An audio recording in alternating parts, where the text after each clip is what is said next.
তুমি পত্রিকা পড়ো? জি, মাঝে মাঝে। কোরআন পড়তে পারো? জি। তুমি কি রান্না বান্না জানো?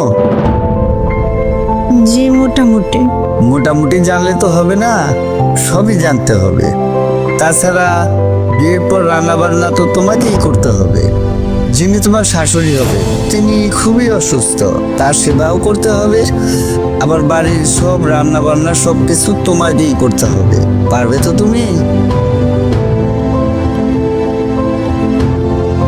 মেয়ের চুল দেখি তো, ছোট না বড়?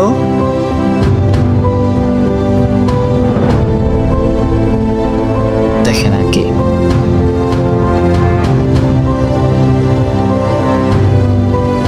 চুলটা ঠিক আছে, তবে এখনকার মেয়েরা চুলের যত্ন ঠিক মতো নেয় না। চুলটা কেমন যেন ফ্যাকাশে হয়ে গেছে। ঠিক মতো তেল ব্যবহার করো না। এখনকার মেয়েরা তো আবার শুধু পার্লার আর পার্লার। শাড়ি তুমি নিজে পরেছো নাকি অন্য কেউ পরিয়ে দিয়েছে?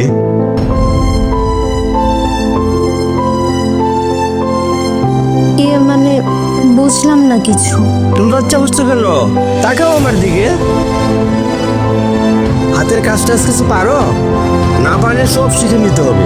বুঝোই তো, পরিবারে আমার বোন একলা, সে অসুস্থ, বাড়িতে আত্মীয় স্বজনরা আসবে, তোমাকে নিজ হাতে সব কাজ করতে হবে। আচ্ছা, আমাদের সামনে একটু হেঁটে দেখাও তো। আজ নিয়ে কতজন মেয়েকে দেখে গেছেন আপনারা?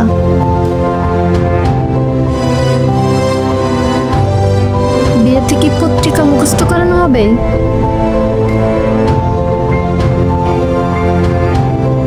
আচ্ছা, আপনারা তো আমরা সবকিছু দেখলেন, চোখ চুল সবকিছু। আপনি একটু হেঁটে দেখান তো। আপনি আমাকে হাঁটতে বলছেন? জি, আপনাকেই বলছি। আচ্ছা, শার্ট প্যান্ট কি আপনি নিজে পরছেন না অন্য কেউ পরিয়ে দিচ্ছে?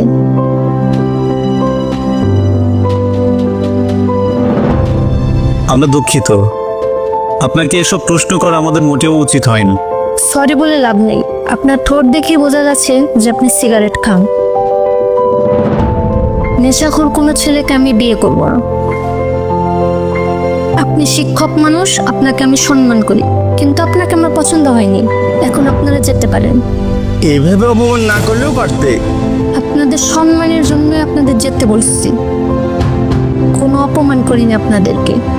আপনারা মানুষকে যেভাবে বাজারের গরুর মতো যাচাই বাছাই করলেন, তাতে কি মানুষের সম্মান যায় না? সেই হিসেবে আপনাদেরকে এখনো কিছুই বলিনি।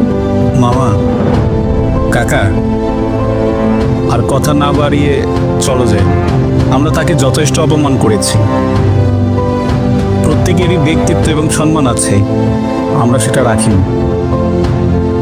মামা, উনাকে আমরা বাজারের পণ্যের মতো যাচাই বাছাই করেছি, যা আমাদের মোটেও উচিত হয়নি। ওনার ব্যক্তিত্ব আছে বলে উনার লেগেছে, তাই উনি যা করেছেন ঠিকই করেছেন। মামা, কাকা, আর কথা না বাড়িয়ে চলো যাই। আর এটাই আমাদের জন্য সম্মান জানা।